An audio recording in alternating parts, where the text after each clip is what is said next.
Hey guys, happy Monday. This is actually my second/third attempt to make this video. I was starting it and at some point I ended up dropping my phone, and then I thought I'd just pick up with the second video, and I had a lot of squirrel moments.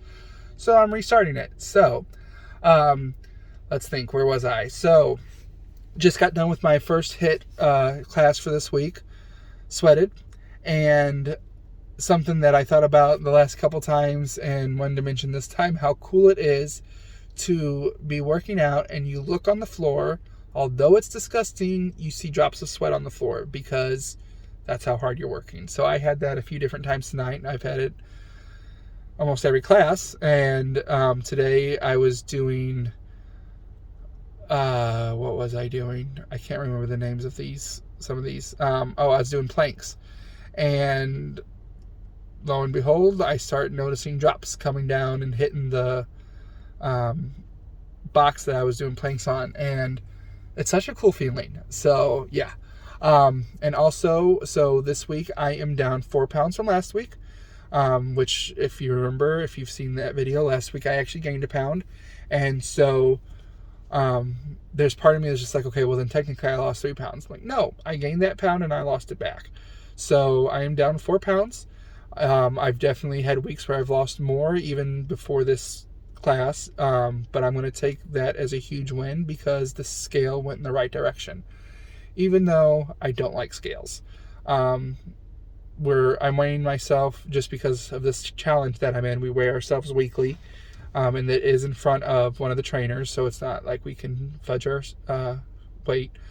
But in general, I'm not a huge fan of the scale because I know when I started this journey, especially the last 8-9 months, which I'll get to here in a little bit, the scale has changed and has gone down, but I've noticed more in my clothing and my face especially. At some point I'm going to need to post some pictures of my face and my neck now that I have a neck.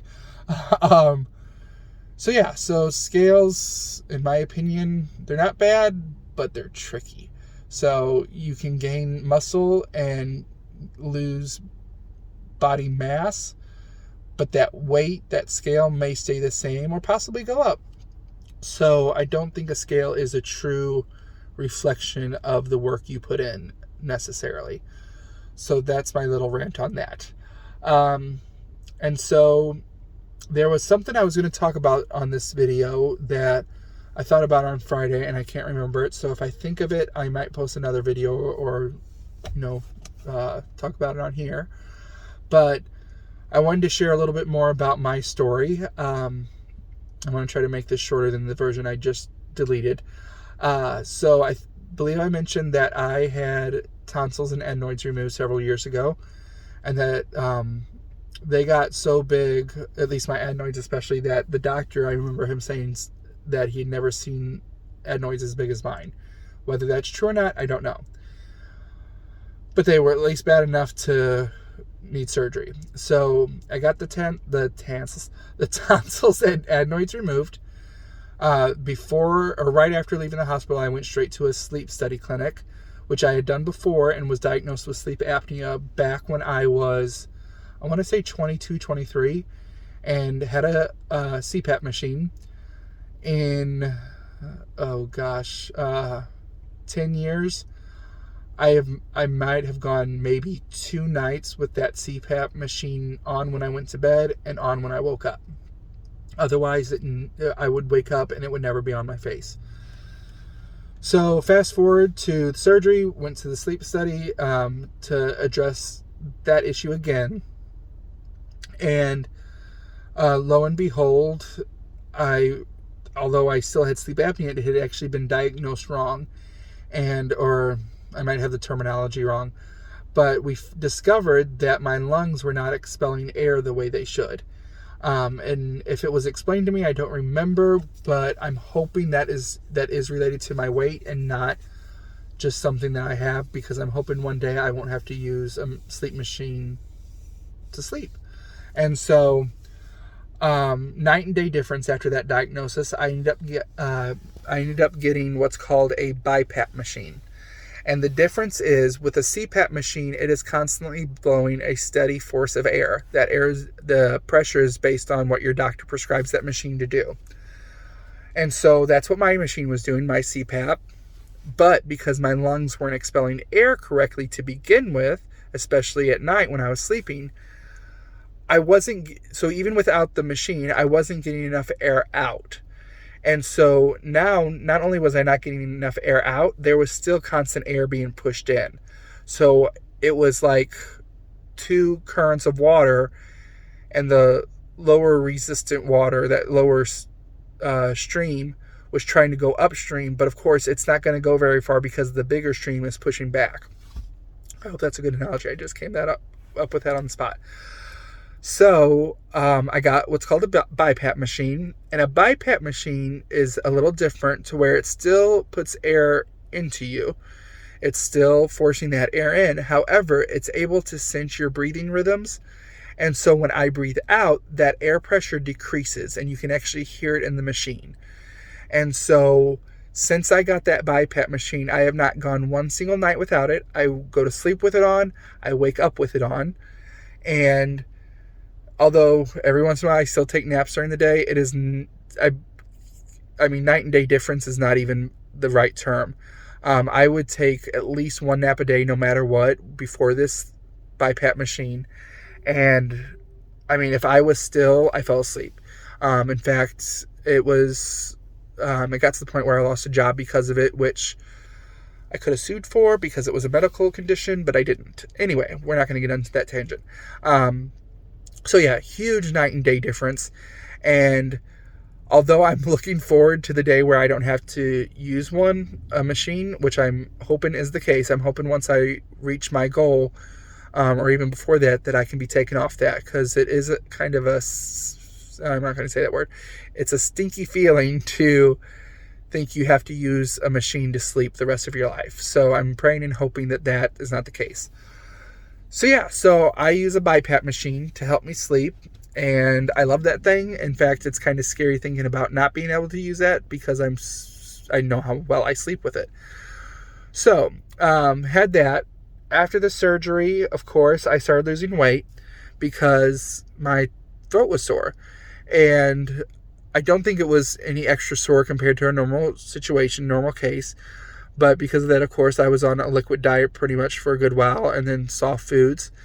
And really, I just remember not really having much of an appetite. So I lost a good amount of weight there, and during that recovery time and for the next several months because I stuck with it.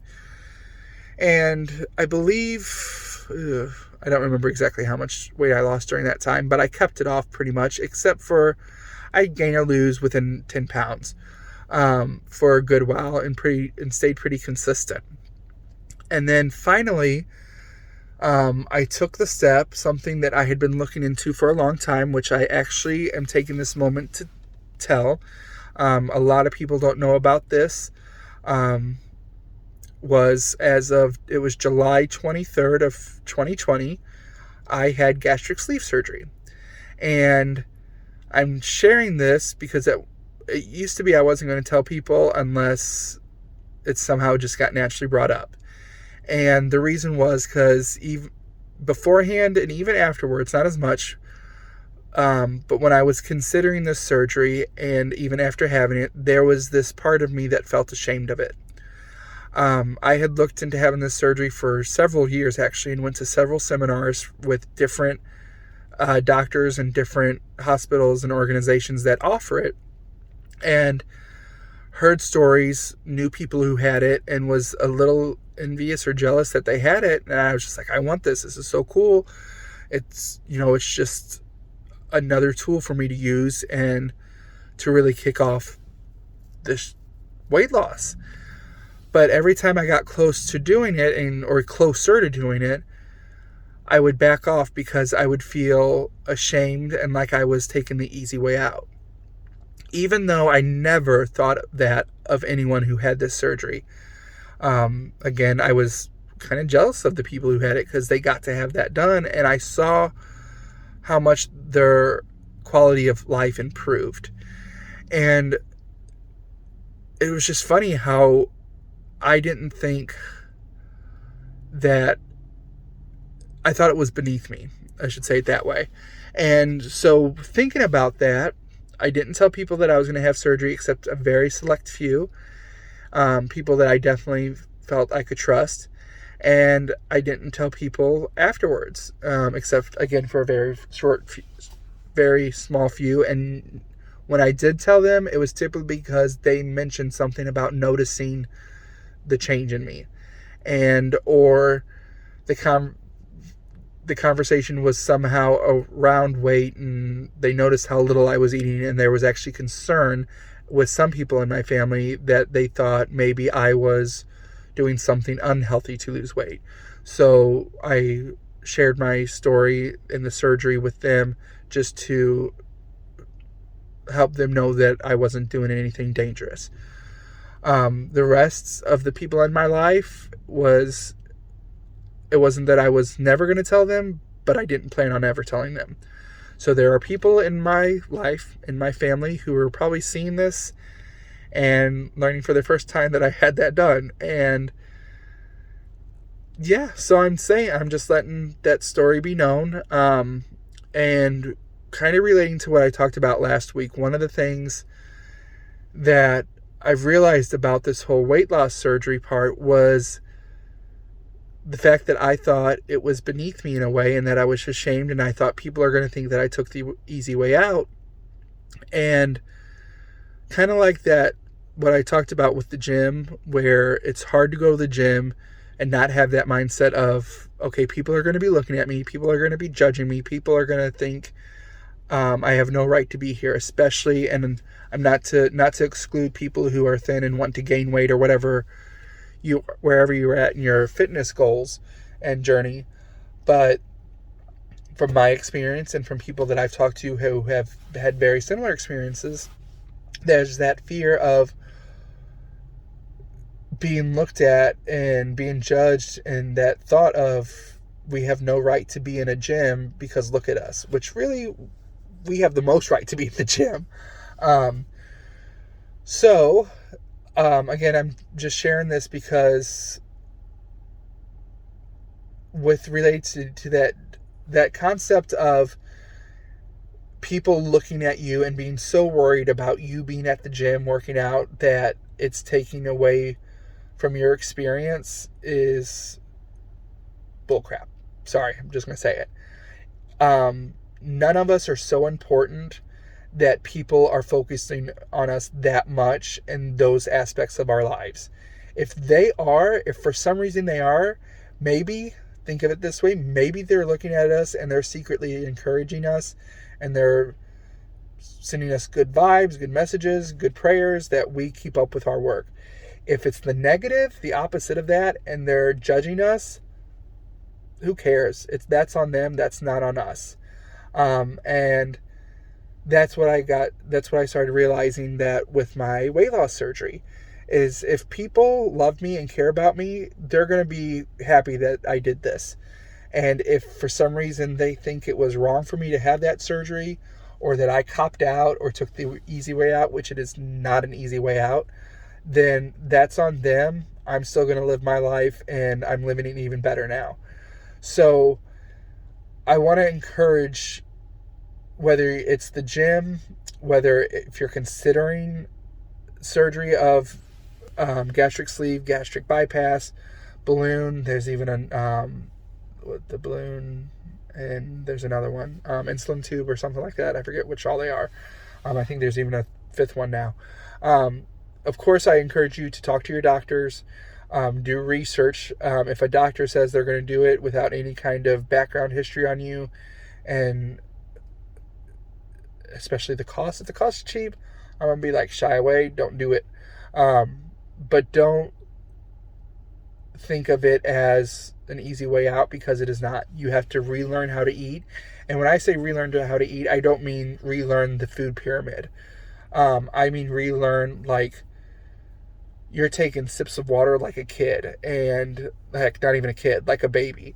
Like, it was so hard not to take big gulps of something to drink, whether it was water, milk, juice, no carbonation, so no soda or anything. But especially when you're thirsty. I didn't think I'd ever get to the point where I'd be able to drink normal again. And there'd be times I was so thirsty now all I could take is these little bitty sips, because your stomach fills up so stinking fast. Chewing food. You chew your food. You chew your food. I'm just going to say that. And it's very easy to get sick to your stomach because you're eating the way you used to, even as a normal person. Forget the whole being a big person.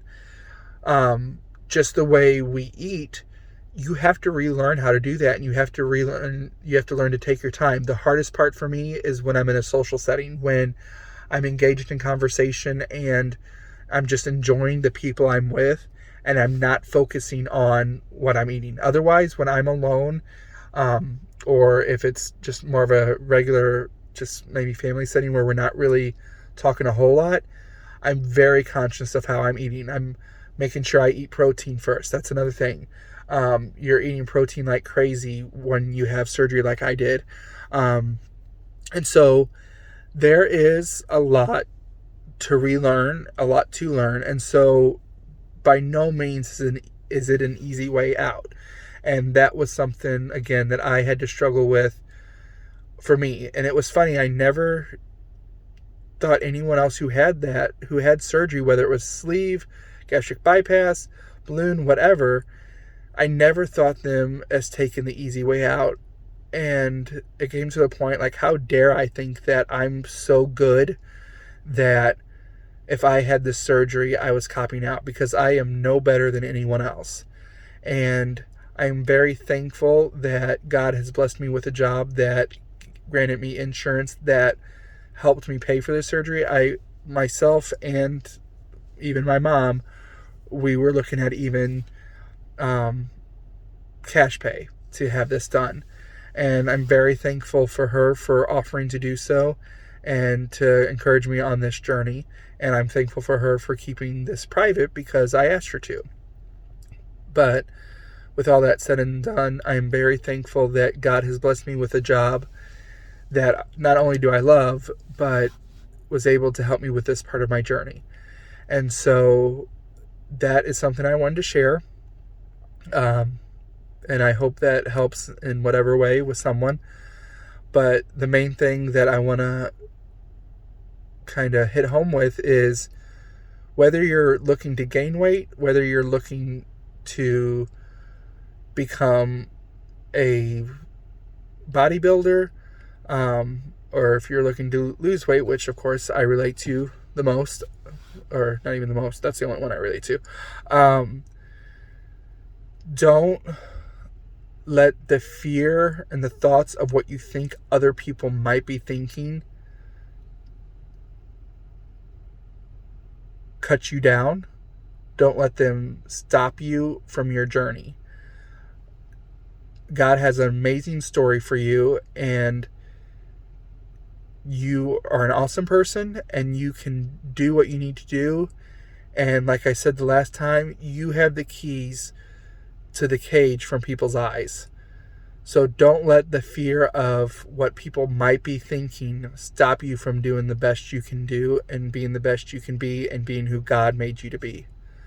So I'm going to end on that note because this is the second time or third time I tried to do this, and it was daylight when I started this.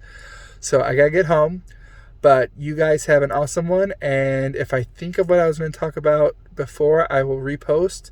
And I hope you guys have a great week.